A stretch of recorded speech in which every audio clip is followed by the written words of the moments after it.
joined. Commissioner Zamora, can you hear me? Yes, I can. Okay, the meeting will start shortly. Thank you. Thank you.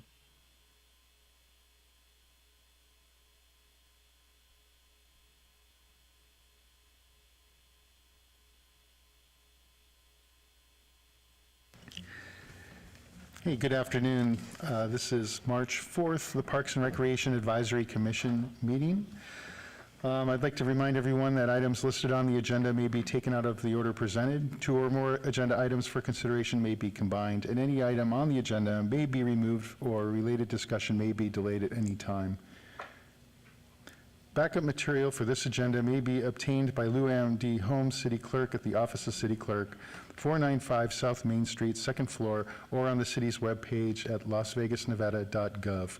Before I call to order and do roll call, I would like to point out that we do not have a city attorney present, and I think therefore we actually have to wait. Is that not correct? Before I officially call us to order, we're going to wait for the city attorney. Thank you.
Great. Now that we have the city attorney, and I've already done the preamble, so I'd go ahead and like to call this meeting officially to order.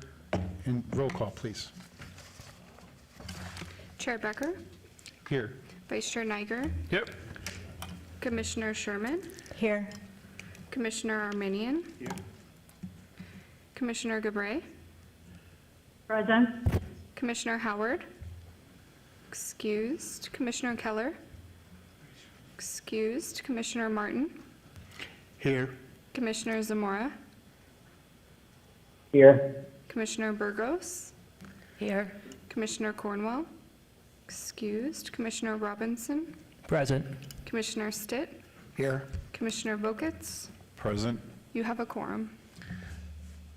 Great. Thank you. And now moving on to agenda item number 2. I'd like to know if we're in compliance with the open meeting law. We are. Great. Agenda item number 3 is public comment. Comment during this portion of the agenda must be limited to matters on the agenda for action. If you wish to be heard, come forward and give your name for the record. The amount of discussion as well as the amount of time any single speaker is allowed may be limited. Seeing nobody here for public comment today, I'll move to agenda item number 4. For possible action to approve the final minutes by reference of the regular meeting of February 4th, 2025. If no one has any corrections, could somebody make a motion? I can motion. This is Commissioner Zamora. Great, I have a motion, a second. This is Commissioner Burgos. I second the motion. Thank you. We have a motion and a second. All those in favor, say aye. Aye. Aye. All those opposed? Aye. Okay, that's unanimous. The ayes have it. The meeting minutes will be submitted as is into the record. Agenda item number 5 is a report by the Department of Public Safety regarding issues at city facilities and parks, all wards.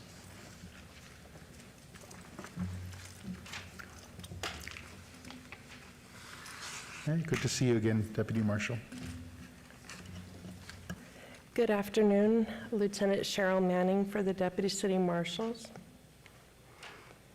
So the first area that I wanted to cover is for Ward 1. I will cover the top 3 parks that we had citations and arrests. The first was Betty Wilson.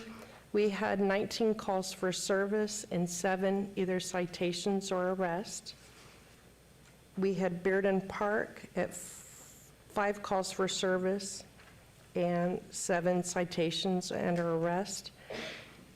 Gary Dexter Park, 15 calls for service with 6 citation or arrest. And for Betty Wilson, because we did have the Mayor's Cup, of the 19, only 5 of those calls were where we were actually dispatched out there. The rest were field initiated, where our marshals went out and saw something and contacted individuals out there. And some of those dispatch calls were for drugs, juveniles, being unruly, or people that they felt like were drunk or under some sort of illegal substance. And the rest were, again, just self-initiated, where we saw something, and again, where we were proactive. For Ward 2, we had Kellogg's Air Park. We had 13 calls for service, 2 citation or arrest. Bruce Trent Park, 7 calls for service, 2 arrests or citations. And at All-American Park, we had 18 calls for service and only 1 citation or arrest. Of the 18, 12 of those calls actually came in during a football tournament, and it was a really challenging tournament. We had marshals actually on scene, and fights continued to break out. And the reason that the arrests or citations are low is that a lot of times when we have physical altercations, a lot of the parties either were gone if we were dispatched out there, or they refused to cooperate and didn't want to press charges. But that was a very challenging tournament for us. For Ward 3 at Justice Leavitt Park, we had 59 calls for service, 32 citation or arrest. At Gary Reese Park, we had 45 calls for service, 22 citation or arrest. And at Baker Park, we had 14 calls for service, 8 citation or arrest. For Ward 4, Buxton Basin had 6 calls for service, 2 citation or arrest. Majestic Park had 10 calls for service, 1 citation or arrest. Durango Hills Park was 4 calls for service and 1 citation or arrest, and that one was specifically for a warrant. For Ward 5, we had 42 calls for service at Lorenzi Park with 17 citation or arrest. At Ethel Pearson Park, we had 14 calls for service with 7 citation or arrest. At Ed Fountain Park, we had 18 calls for service with 5 citation or arrest. And in Ward 6, we had 24 calls for service at Centennial Hills Park, 2 citation or arrest, and at Floyd Lamb, 14 calls for service, 2 citation or arrest. Again, these numbers for calls for service, this does not include our regular perimeter checks, or if we're going out to securing facilities, that is not inclusive in those numbers.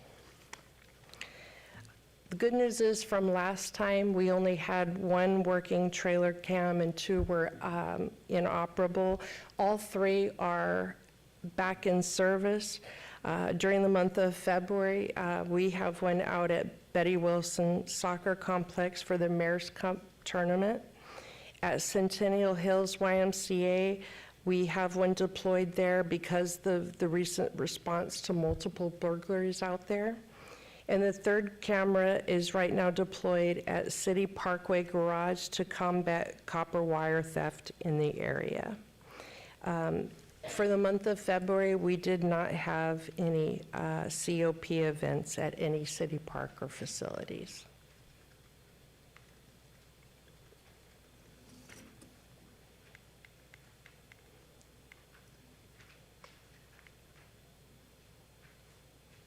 Great, Commissioners, do I have any questions for the Lieutenant?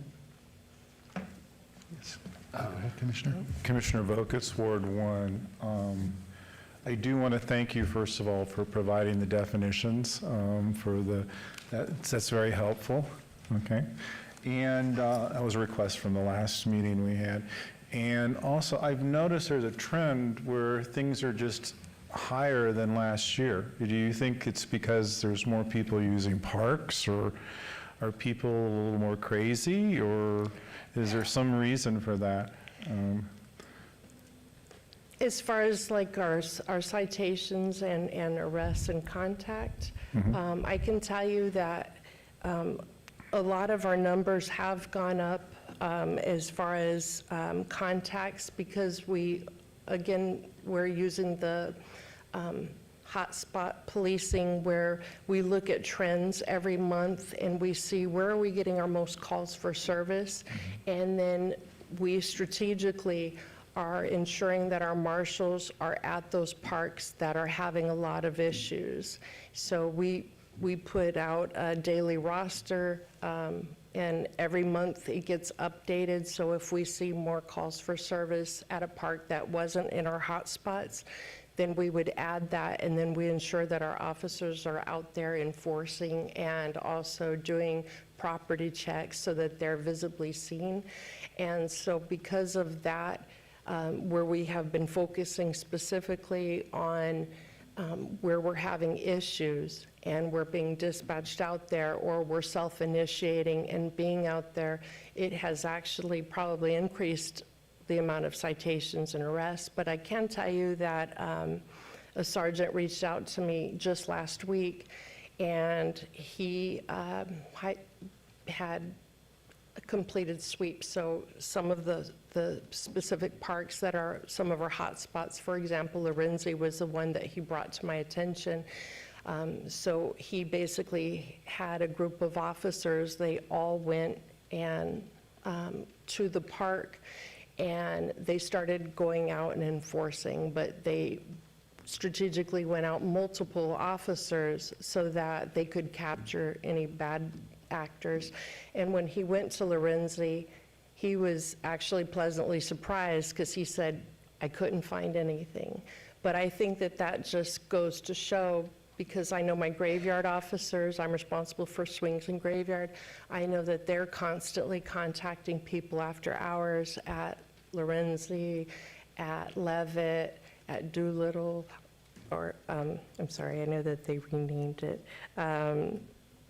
That's how long I've been here. So at Kyung Soki Park, because of that, I think that it is helping deter crime. But because we are also concentrating on those parks, I think that is why our numbers are up for citations and arrests. Well, thank you and your staff for what you do. Thank you. Great, Vice Chair Niger.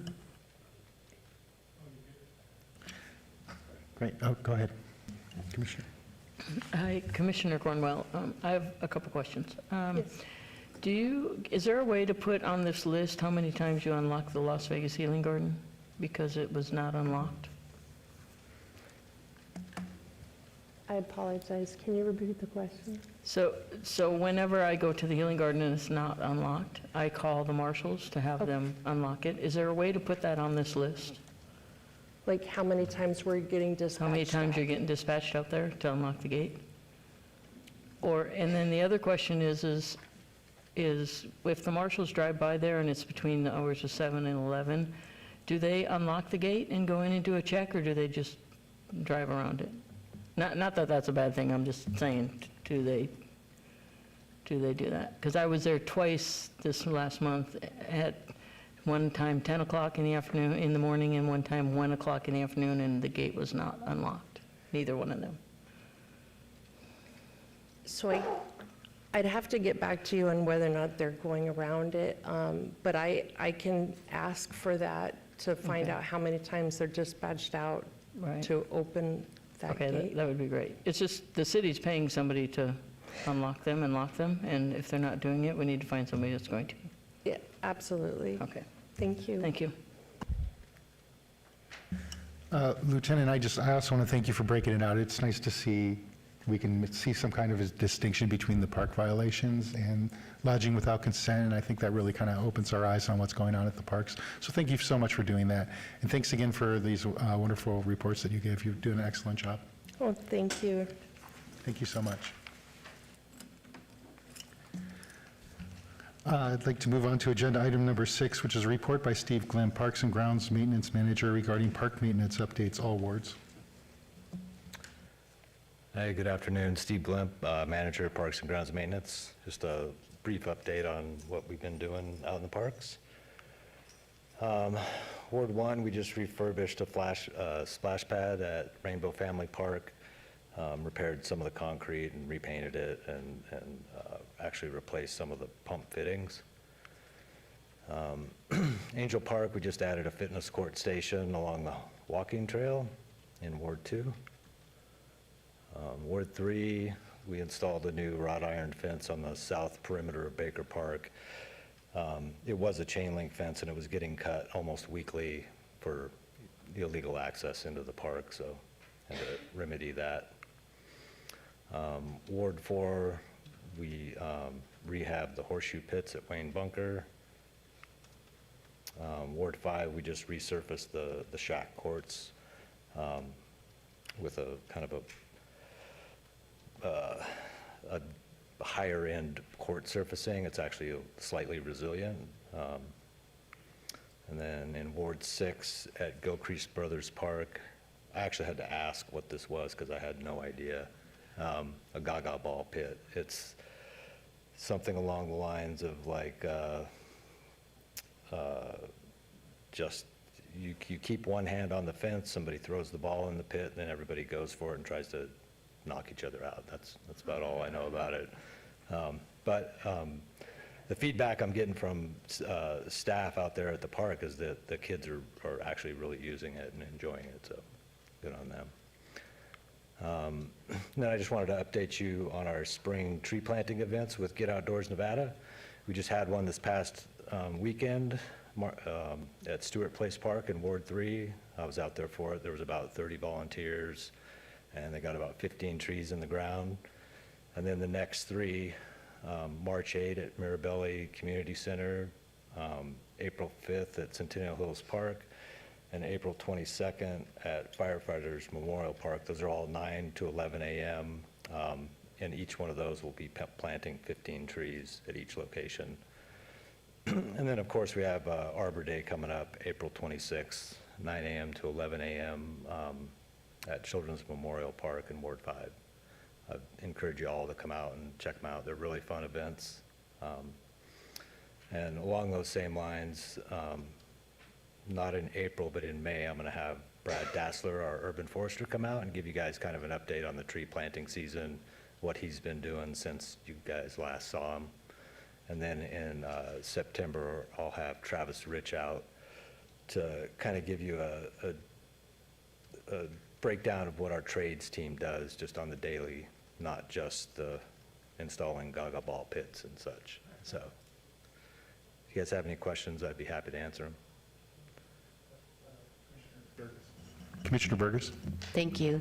I just have a quick question on park equipment, especially like in the children's areas, the playground equipment. Once it's, let's say, deemed not feasible or usable, what happens to that equipment?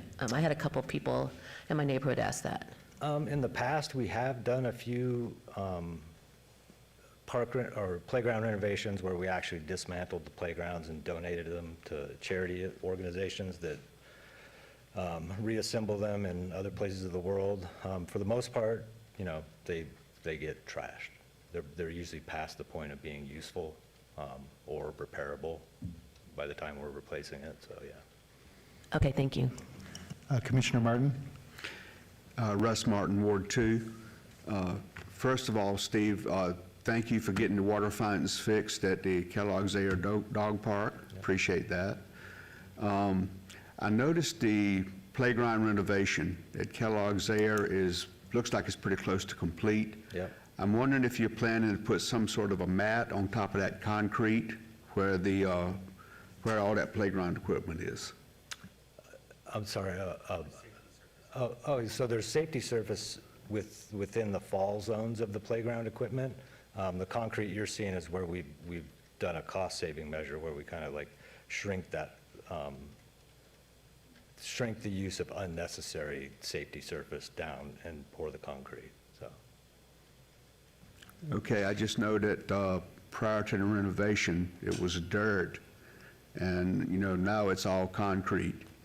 And there's also raised areas of concrete where it would create a trip and fall hazard. So I'm just curious if you have plans to abate that problem. Yeah. Once the playground's all complete, said and done, there won't be any safety hazards. Okay, thank you. Any other questions, Commissioners? Well, it's an easy day for you, Manager Glimp. Thank you so much. It was a great report. Moving on to agenda item number 7, we have a report from Patrick O'Mara, Deputy Parks, Recreation, and Cultural Affairs Director, regarding recreation and all center updates, all wards. Good afternoon. For the record, Pat O'Mara, Deputy Director of Parks, Recreation, and Cultural Affairs. I mentioned last month that we had the longest running Black History Month celebration in the state. That has concluded, and it was well received. We are in the process of working more collaboratively with other sections within the department to try and advance that program even further over the next couple of years with the resources that we'll have here at Goodman Plaza across what will soon be an abandoned street out front and those kinds of things. So as we're adjusting to new resources, we're going to be looking at some continued growth with that program. But we have pulled in more staff from like the cultural side and things like that. And it was well received this year, and so look for new things to come with that. I also wanted to give an update on the recreation manager position. We are in interview processes now and expect to have that person identified probably mid-month with them coming on board in that position somewhere close to the beginning of next month. That's our hope. It may be a little bit longer depending on the candidate that we select. So just wanted to give you those couple of updates. I also mentioned earlier this calendar year that I wanted to make the reports a little bit more educational and informative. So periodically the recreation report will, like Steve alluded to, kind of turn into a report on one of the sections within parks or recreation. And so this month, we have the team here from our adaptive section, and I'm going to actually turn it over to them so that they can walk you through all the great things that they do, trying to ensure that we have services for everyone.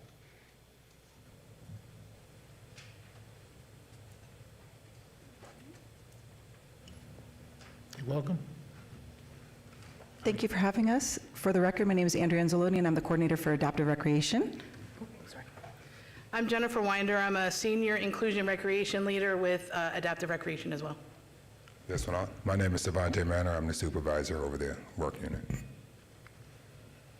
So we're going to go over a little bit about our programming, beginning from our youth all the way then to our veterans programming. But I just wanted to introduce some of our staff that weren't able to be here. Again, my name is Andrea Anzalone, and I'm the coordinator of Adaptive Recreation. I'm also a certified recreational therapeutic recreation specialist. Did you already do yours? Oh, Jen already did hers. And then we have Jordan Duncan, who is our senior recreation inclusion specialist, and she specializes in all of our youth programming. And then we have Ashlyn Werner as well, as she's our senior inclusion recreation specialist, and she specializes in all of our outdoor recreation programming as well as our veteran programming. So I'm going to go over some of our youth programs. Our afternoon programs are located at our Doula Community Center.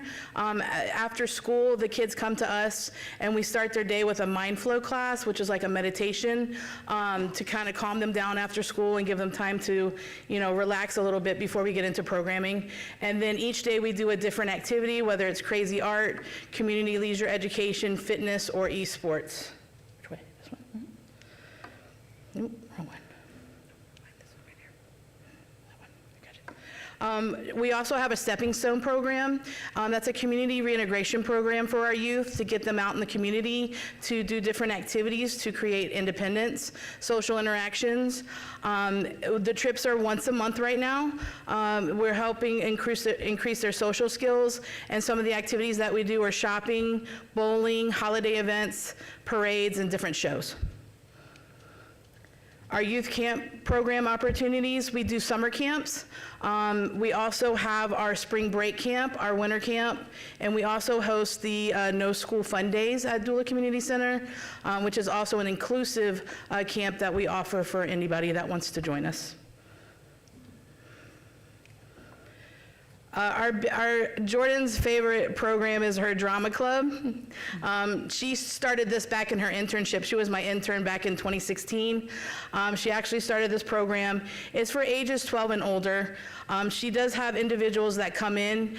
She starts in August, and then they do a talent show every December.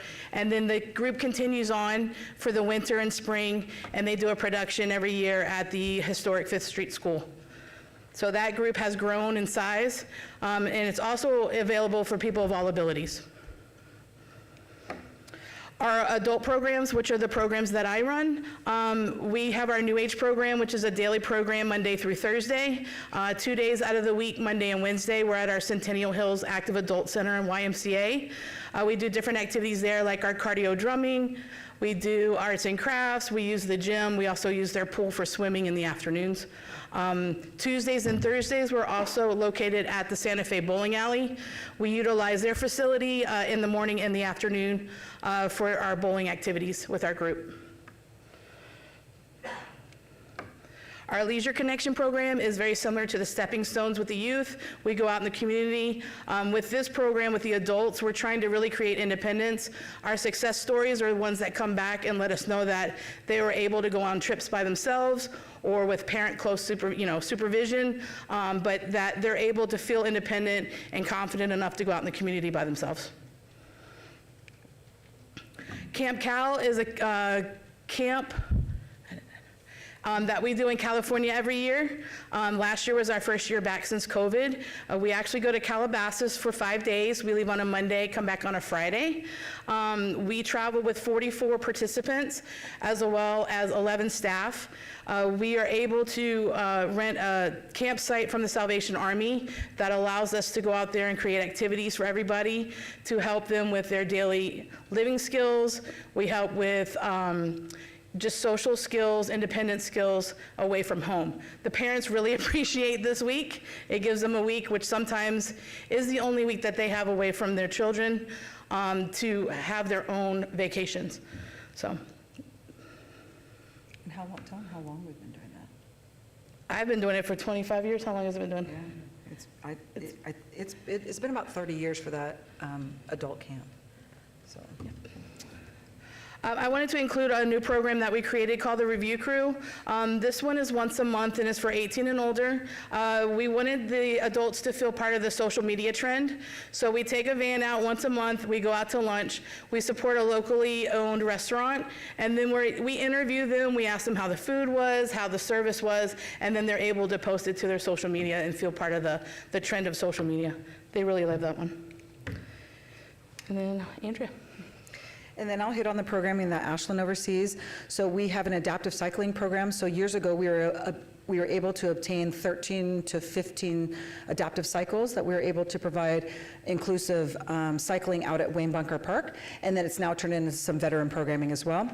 Jen oversees the B-Fitness group, and we utilize a local fitness center that's called B-Fit 702, that we take our adults to then gain exposure to fitness. And we've had so many success stories for our adult participants that have lost so much weight due to this B-Fitness program, which is really cool. Cardio drumming we do also at Centennial Hills Recreational Center. So it's a big, do groups come out, or an instructor comes out, correct? Yes. We have an instructor that leads that class. It's also an inclusive class with our active adults at the senior center, so we're able to have both groups together, so it's a really good class together. And then our outdoor adventure hiking, we have a beginner hiking group and a advanced hiking group.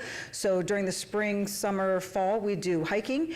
And then in the wintertime, depending on the snow, we haven't had much snow this season, we do snowshoeing. So we take different groups with various different levels, whether it's our senior programming or people of all inclusive levels, to go out and learn hiking. And particularly we go out to Red Rock and we go out to Mount Charleston. Our inclusive pickleball clinics include people with adults with disabilities that come out and learn the skill of pickleball. And then we have wheelchair basketball and wheelchair football. We're really fortunate that our wheelchair football program has been funded by a national grant that has been governed to us. 2 years ago, we obtained the grant for $100,000, and we were obtaining football equipment, wheelchairs, and then this year we were able to obtain $30,000? It was $30,000 to sustain the league for the season, so it was really cool. And that provides us for our wheelchair team to participate in the league and attend 2 wheelchair football tournaments. Yeah, so it's really cool. And then our veteran program includes bowling, golf, pickleball, cycling. We also have gardening as well. And APAL, excuse me, those aren't included on the slideshow, my apologies. We also obtain a federal grant from the veterans group that we are able to sustain these programs, so it doesn't come out of our budget, it actually comes out from a federal grant that they sustain our local veterans, whether they have a disability or not, or no disability. They fund their participation fees as well as equipment. So again, and our pickleball, golf, cycling, gardening, we just started this last fall. All of those are really well attended. And then our outreach and special events program. So Jen, do you want to speak to this? Sure. This is your dance? Yep. We hold dances twice a year. Usually we have our holiday dance, and then we usually have a spring dance, which is coming up in April. We also do our Disability Awareness Day with the Southern Nevada Center for Independent Living. We partner with them and hold it at Sammy Davis Jr. Location in Lorenzi Park every October. We do recreation programs with work sites such as Opportunity Village, Transition Services, and Progressive Choices. We do programs with them. And then we also just started working with the CCSD post programs who come to our centers and do activities with us. We do have internships where students from the colleges come out that are specializing in therapeutic recreation. We're going to start those again. We haven't had those since COVID, but they come out to learn about the field and actually participate and try to learn the field, with hands-on experience. And then membership passes. Yep. And then our membership passes, basically, there's different variations of our membership passes, but several of them, specifically our veterans programming, are funded by the grant that I spoke about, that they actually fund the participants to participate in our programming. So it's no direct cost to the veterans, it's incurred through the grant. And then we also provide disability awareness. So there's a lot of us that have actually attended a lot of our sister municipalities, whether it's North Las Vegas County, Boys and Girls Club, and then we go out and speak to persons with disabilities. I've been doing this for the last 23 years. Jennifer's been specializing in this field for the last 25 years. So we go and speak to local organizations about working with people with disabilities and behavior management and such, because I want to toot our own horn. City of Las Vegas has the largest programming for people with disabilities versus any of our other local municipalities. And then we talk about inclusion, specifically ADA. A lot of our centers aren't sure about how to bring in a service animal. We go and talk to that about what a service animal is, what their instructions are, what they're supposed to be doing, and then we share that with our local organizations. And then all of this happens at our newly renovated Doula Community Center. And not only do we offer programs with disabilities, we also specialize. We have a newly renovated gym that we host tournaments. We host, whether it's volleyball tournaments, pickleball tournaments, basketball tournaments. We also have a gaming room We also have a large ballroom that's utilized quite frequently for celebrations of life and our graduations, things of that nature. We also have a lot of meeting space and then computer labs. And then in the summer or early fall, when our admin team, who's locally housed out of that building, moves to the new City Hall building, then myself and my supervisor, Savante Manor, will be coming with new programming ideas of how we're going to be utilizing that building. So, does anybody have any questions about adaptive programming or Dula Community Center? Commissioner Burgess? Hi. First, thank you very much for what you do for our community and the length of your service. It's very well needed, much needed in this community, but your dedication is just amazing, so thank you. As far as the gardening, where is that taking place? Is that the Dula community? Are those raised beds? It's also Dula Community Center. For years ago, there was a Boy Scout program that came out and renovated their gardening beds, so they had them elevated. There are 4 that are rent, and then there are 4 that are dedicated specifically for veteran programming that we have set aside. Oh, okay, thank you. And I think that's all. The wheelchair basketball and the wheelchair football, where does that take, those activities, especially the veterans programs, where does that take place? All of those programs take place at Dula Community Center. Okay. So Dula Community Center is a facility that has multi-purposes. In that facility, we actually house all of our adaptive equipment, whether it's adaptive wheelchair football, wheelchairs, or all sports chairs, which are chairs that are used for multi-purposes on our court. Thank you very much. Commissioner Stitt? Commissioner Stitt, Ward 4. Just want to thank the Dula Gym for what they've done for the past 4 or 5 years with the pickleball program for veterans. We started that 4 or 5 years ago, and Cervante and Jennifer and Adriana appreciate everything you all have done to make it work. In fact, it's worked so well that the city hired an instructor. So instead of having to volunteer myself and have others to volunteer, we had the city instructor, Glenn Westman, that's doing a fantastic job with our veterans.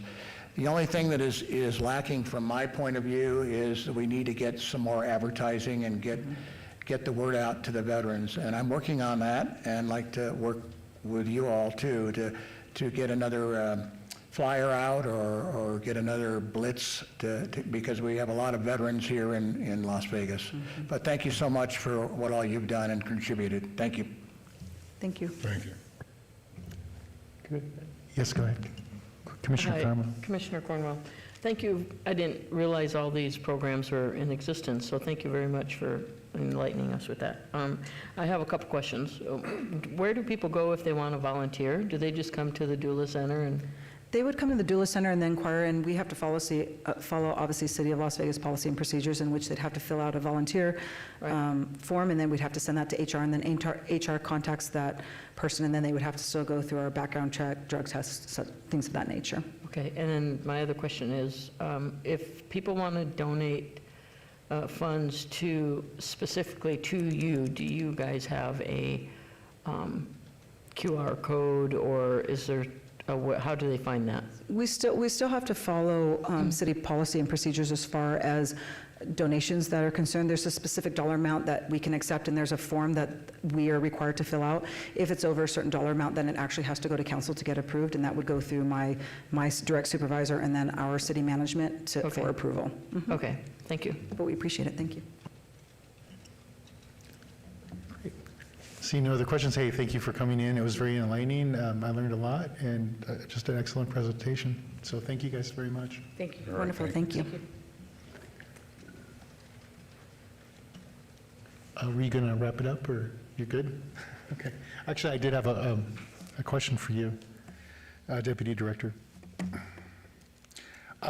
When we do these presentations, I was just hoping if we can include, whether it's in parentheses or a sub-point, or if it's not going to be as an additional agenda item, just so we know what's coming up. Yep. Sometimes I like to preview kind of like, what section we're going to be looking at, and then I might have some additional questions along the way. We'll add that to the agendas. Great. And then I was also just curious, were you thinking, was Parks and Recreation thinking about doing other months as we go along? Like, I think this month is Women's History Month. Is there any thought to pursue something like that? Yeah, so the group that's actually taking over the Black History Month is going to be rebranded as the Multicultural Committee.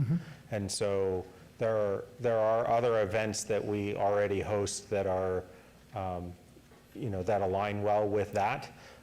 And as we grow and if we decide to, take on a celebration of a certain culture or a certain, other event. I mean, I wouldn't mind like a National Donut Day celebration or something. So if we do decide to take on one of those distinctions, then it would be their group that likely would take care of that. Oh, excellent. Thank you so much. And then I want to just commend you that this is a great group to start us with. There's so much energy. I agree. In fact, way back when I was living in the north side of the state, we would actually hire staff from City of Las Vegas to come up and train us. So the group here has been all the way to the other side of the state providing training and that kind of stuff. And so we're very fortunate to have them in our programs. Great. Thank you so much. Okay. With that, I guess I'll move to agenda item number 8, which is report by commission members regarding park issues and events within their respective city councils and at large, all wards. Commissioners? I know Commissioner Burgess, you always have something for us? I do. Ward 6, Spring Fling is Saturday, April 19th at Floydland Park at Tule Springs. It is going to be a pet paw parade, classic car show, and all kinds of other activities. So stay tuned. You can also reach out to the City of Las Vegas if you were interested in being a vendor at that event. Other commissioners? Okay, seeing none, I'm going to go ahead and put on my Ward 2 hat. There'll be a breakfast buzz on Saturday, March 22nd from 9 a.m. to 10 a.m. at Veterans Memorial Center, hosted by Councilwoman Victoria Seaman. Breakfast will be served, but they do ask that you RSVP at Ward 2 at lasvegasnevada.gov. And then looking a little further out on April 5th, in the park will return to Bruce Trent Park at 8851 Vegas Drive. It'll be hosted from 10 a.m. to 4 p.m.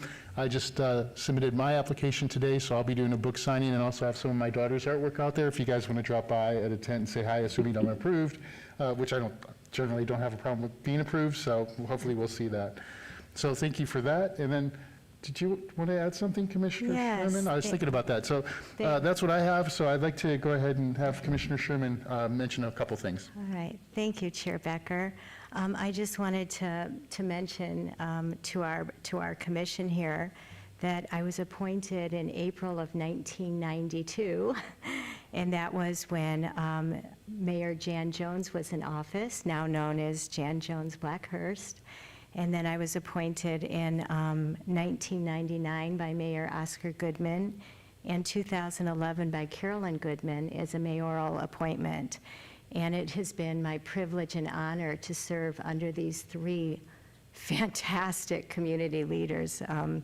We now have a new mayor, Shelley Berkeley. I don't know if I'll be reappointed, so I don't know if I'll be here next month or not. But I wanted to just say I started at the age of 33 when I was working at UNLV teaching nutrition. And now I'm 66 years old and I'm enjoying retirement with that handsome man sitting there in the chambers, who was a firefighter here for the Clark County Fire Department for 37 years. And now the biggest fire he's putting out is his wife. And I'm hoping that as a senior citizen that I will be reappointed and represent some of the wonderful senior programs that we do here. I just want to very briefly mention that when I started, the chair was Jeannie Roberts, and Jeannie Roberts was the director of the city's first recreation center called the Wildcat Lear.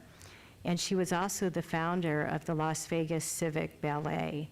And now it is such a joy to see Chair Becker and to see how professional things have evolved over the years. It really has been wonderful. And if it is my last meeting, I just wanted to thank you publicly. I also just wanted to say to the parks that I watched you do so many transformations through the 2007 financial crisis as well as COVID-19. and I've always been impressed with everything that you've done. You've always rolled with the punches, and it has been, and I'll just say to you, Steve Glimp, personally, what touched my heart very much was how you championed all the tree plantings at the parks, and thank you for that. And also just have to mention to Andrea, because she just happens to be sitting here, is the corporate challenge programs that she did over the years were just so phenomenal. So I just wanted to take this opportunity to thank the board and the commission and let you know what a pleasure it's been to work with all of you. Thank you so much, Commissioner Sherman. I'd like to add that your service has just been amazing, and I'm going to once again strongly encourage you to meet with Mayor Shelley Berkeley so that you can talk to her and explain that one of the things you really bring to this commission is such a breadth of history and understanding of policy to make us all think and remember what we're doing. I definitely consider you an asset and hope that I see you here again next month. Thank you. Thank you very much. Moving on to I want to say agenda. something. Oh, yes, absolutely, Commissioner, go ahead. Thank you, Chairman Baker. I just want to say congratulations for a long service, Commissioner Sherman. Commissioner Garber is speaking.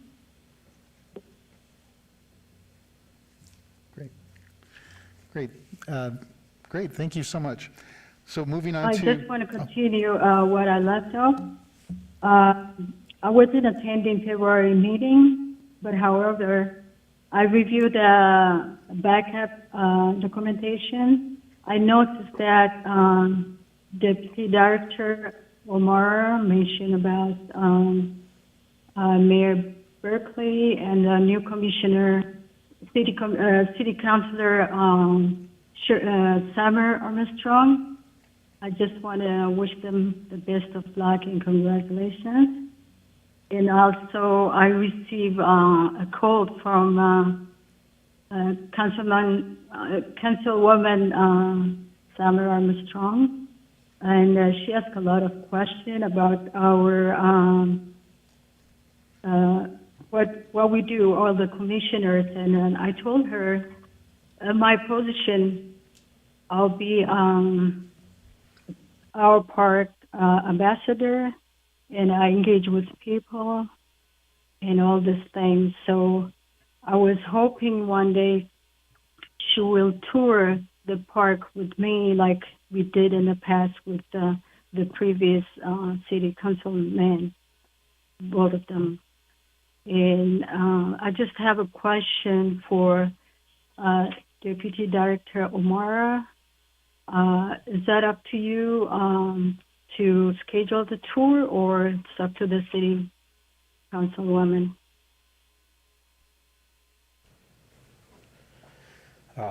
This Deputy Director Pat O'Mara, we do have tours for Councilwoman Summers Armstrong scheduled for later this month, and so I'll have Ashley reach out to you, and we obviously need to not include everybody, so but we can reach out and get that coordinated. Okay, is that, I know it's only one commissioner, only that's me at this moment, so is that anybody assigned for the open seat? Is Deputy Director, is someone applying for the open seat in that ward? The Not council yet, right? office makes that recommendation. Thank you. Great, so... Okay, thank you. Yeah, and of course, touring the parks is always at the privilege or at the, what the council members like. If they want to do it alone, they can, but a lot of times it's perfectly okay, or historically, they'll bring along one, if not both, representatives of their ward to tour their respective parks, like I've done it with Russ, with Councilman Seaman. I know Burgess has gone out with her, and everybody's gone out with theirs at one time or another, so I'm sure that's going to go great for you, Commissioner. Thanks for your questions today. We're always good to bring these things up to help clarify that. Thank you, Chair Baker. Have a good day all. Thank you. Moving on to agenda item number 9, we have citizens' participation. Public comment during this portion of the agenda must be limited to matters within the jurisdiction of the commission. No subject may be acted upon by the commission unless the subject is on the agenda or is scheduled for action. If you wish to be heard, come forward and give your name for the record. The amount of discussion on any single subject, as well as the amount of time any single speaker is allowed, may be limited. Seeing no one here for citizens' participation, I will move to agenda item 9, which is adjournment. This meeting is adjourned. Thank you.